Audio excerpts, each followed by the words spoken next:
Բարև ձեզ Տիկին Ղազարյան, սա արդեն 5-րդ պատարակն է, որ վարչապետի մասնակցությամբ է տեղի ունենում, Տեր Արամին արդեն կարգալույծ արեցին, Տեր Տադեին կանչել են կարգապահական հանձնախումբ, ինչ եք կարծում, հերթական անգամ ականատես կլինենք քահանայի կարգալույծ լինելու։ Միանշանակ ես նույնիսկ զարմացել եմ, թե ինչու այսքան ուշացավ Տեր Տադեի կարգալույծ անելը, կարծես մի 2 շաբաթ ավել տևեց, ավելի շուտ էի սպասում, բնականաբար իրենց հերթականությամբ այսպես քահանաներին կարգալույծ են անում, ես ուղղակի ուզում եմ հասկանամ այսպեսով այս քայլերով իրենք եկեղեցին ավելի չեն թուլացնում, թե ուժեղացնում են, կարծեմ պատճառներից մեկը, որ նշել են, որ կաթողիկոսի անունը չի հիշատակել, բայց ես ոնց նայում եմ պատարագի այն ուղեցույցը, որ ինքս էլ ունեմ, դրա մեջ ոչ մի կերպ նշված չէր կաթողիկոսի անունը, չգիտեմ որտեղ պետք է ասեն, ամեն դեպքում ընթացակարգը այդքան էլ լավ չեմ պատկերացնում, բայց նույն մոտեցմամբ ես չեմ հասկանում այս դեպքում Արշակի դեպքում ինչի է ուշանում Արշակին կարգալույծ անելու process-ը, թե Արշակին ամեն ինչ կարելի է, իսկ մյուս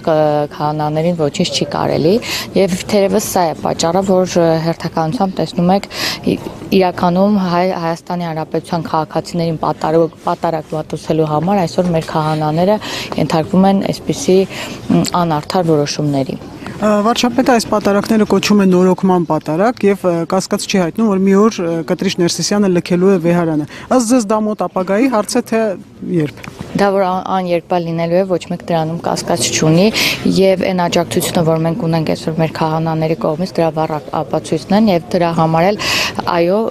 մենք գիտենք թե ինչ արատավոր երևույթներ են ու ականատես ենք լինում օր-օրի, թեպետ այդ կարգալույծ անելու process-ն էլ է դրա վկայությունը, որ իսկապես մեր եկեղեցին նորոգման կարիք ունի եւ մենք գնալու ենք այդ ճանապարհով։ Եվ նաև ընդդիմադիրները Տեր Արամի մասնակցության պատարակները համարում էին կեղծ, fake, քանի որ համարում էին, որ Կտրիշ Ներսիսյանն նրան կարգալույծ է արել, իսկ նրանից հետո որտեղ որ եղել է, օրինակ հենց նույն Խաչի գյուղում, նույնիսկ թեմակալ առաջնորդի մասնակցությամբ դրան ինչ են ասում։ Հիմա չեն հասցնում ուղղակի այդ արագությամբ, այդքան է կազմակերպված չէ, որ հասցնեն կարգալույծ անեն բոլոր նրանց, ովքեր անհնազանդության քայլ են փորձում ցուցադրել, բայց ես կարծում եմ, մարդիկ փրկության կոչ են ձայն են բարձրացնում եւ մենք էլ որպես Հայաստանի Հանրապետության քաղաքացիներ եւ հետևորդներ Հայաստանյան Առաքելական Սուրբ Եկեղեցու պետք է օգնենք մեր հարազատներին եւ ես կարծում եմ այս առումով անտարբերությունն է, որ ամենավտանգավոր բանն է ցանկացած հարաբերություններում, եթե կաթողիկ քահանաները կոչ են բարձրացնում, ձայն են բարձրացնում եւ իսկապես այս ամեն մարզում տեղի ունեցող պատարակները, որ Հայաստանի Հանրապետության քաղաքացիներին մատուցում են, վերանանք մի պահ, որ նաեւ վարչապետն է եւ մենք ենք մասնակցում, մենք Հայաստանի Հանրապետության քաղաքացի ենք, եկեղեցու հետևորդ ենք, պատարակ մատուցելու համար կարգալույծ են արվում, հետևաբար իրապես ունեն օգնության կարիք եւ պաշտպանության կարիք։ Շնորհակալություն։ Ձեզ ենք շնորհակալ։ Պատարակն է, որ տեղի ունենում վարչապետի մասնակցությամբ, բայց նաև տեսնում ենք, որ քահանաները, որոնք պատարակ են մատուցում, արդեն կարգալույծ են լինում, Տեր Արամին դե արդեն կարգալույծ են արել, Տեր Թադեին կանչել են կարգապահական հանձնախումբ, ձեր կարծիքը դրա մասին։ Կարգալույծ եղած մարդիկ չեն կարող կարգալույծ անել, շուտով այս բոլոր մարդիկ իրենց արժանի տեղ կունենան մեր եկեղեցական համակարգում, իսկ կարգալույծ եղած սրբապիղծ մարդիկ էլ իրենց արժանի տեղ կունենան համապատասխան վայրում։ Վարչապետը այս պատարակները կոչում է նորոգման պատարակներ եւ ինչքան կշարունակվի, ճիշտ է վարչապետը չի կասկածում, որ Կտրիշ Ներսիսյանը մի օր լքելու է վեհարանը, ձեր կարծիքով դա երբ տեղի կունենա։ Կտրիշ Ներսիսյանը ընդհանրապես մարդ է, որ գտնվում է ֆիզիկապես այդ տարածքում, իհարկե դա ուզուրպացիա է ըստ էության, բայց բնականաբար ոչ մեկ չի կարողացել ժողովրդի կամքին դեմ գնալ, առավել եւս երբ որ հայ առաքելական եկեղեցու կանոնները սրբապղծորեն սրբապղծված են ինչ որ մարդկանց կողմից, հետեւաբար այդ մարդիկ գնալու են այդ տեղից, ֆիզիկապես լքելու են այդ տարածքը եւ դա ժամանակի հարց է, ինչքան ուշ այնքան ավելի խայտարակվելով եւ միայնակ։ Եվ նաև ընդդիմադիրների մեղադրանքները Տեր Արամին մեղադրում էին, որ նա կարգալույծ եղած է, չի կարող պատարակ անել, fake է այդ պատարակները, բայց դրան հաջորդող այն հոգեվերականները, որոնք պատարակ էին անում, կարգալույծ եղած չեն դեռ։ Եվ նաև նրանք սկսում են հաշվել պատարակի եկող մարդկանց։ Սա հանրահավաք չէ, ըստ Սա բնականաբար հանրահավաք չէ եւ եթե մենք ուզենանք հանրահավաք անենք, այնքան մարդ կհավաքենք, որ ընդդիմադիրների դունչը կախ կմնա, բայց մենք սա պատարակ է, բնականաբար պատարագին գալիս են մարդիկ, ովքեր որ սովորաբար գալիս են եւ օրինակ այստեղի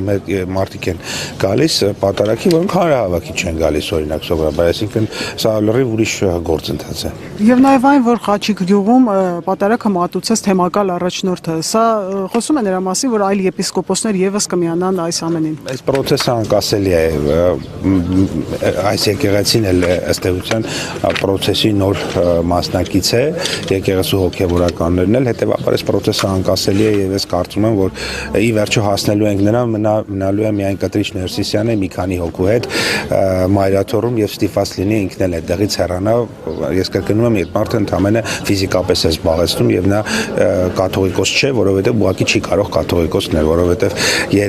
երեխաներ ունեցող մարդիկ չեն կարող լինել կաթողիկոս, տարբեր տեսակի սրբապղծությունների մեջ ներգրաված մարդիկ չեն կարող լինել arczepiskopos-ներ, եպիսկոպոսներ, հետեւաբար այս համակարգի մաքրելը դա առաջին հերթին պարտավորություն է, պարտք է մեր համար, հանուն մեր եկեղեցու, հանուն հայ առաքելական մեր սուրբ եկեղեցու։ Շնորհակալություն, Պապայինիսկ հոգևոր իմաստով այս պատարագներին մասնակցելը ձեզ ինչ է տալիս, շնչում է փոքր այդ Տեսեք, ես անկեղծորեն կլինեմ, ես մինչև այս ընդամենը երևի մի 2-3 անգամ եմ պատարագի մասնակցել եւ ընդունում եմ դա նաեւ դա էլ իմ այսպես ասած բաստողումներից մեկն է եղել եւ սա ինձ համար առաջին հերթին հենց հոգևոր առումով շատ այդպես հետաքրքիր զգացողություն է ունենում ամեն անգամ երբ որ այդ գործընթացը պատարագը մատուցվում է եկեղեցու խոսքը լսում ես եկեղեցականների խոսքը լսում ես որ ընդ որում նաեւ իր բովանդակությամբ նաեւ շատ հետաքրքիր է եւ այս առումով կարծում եմ որ ինքը անձնապես շատ այդպես ասած հոգևոր մեծ բավարարվածություն է ստանում բայց նաեւ զուգահեռ ես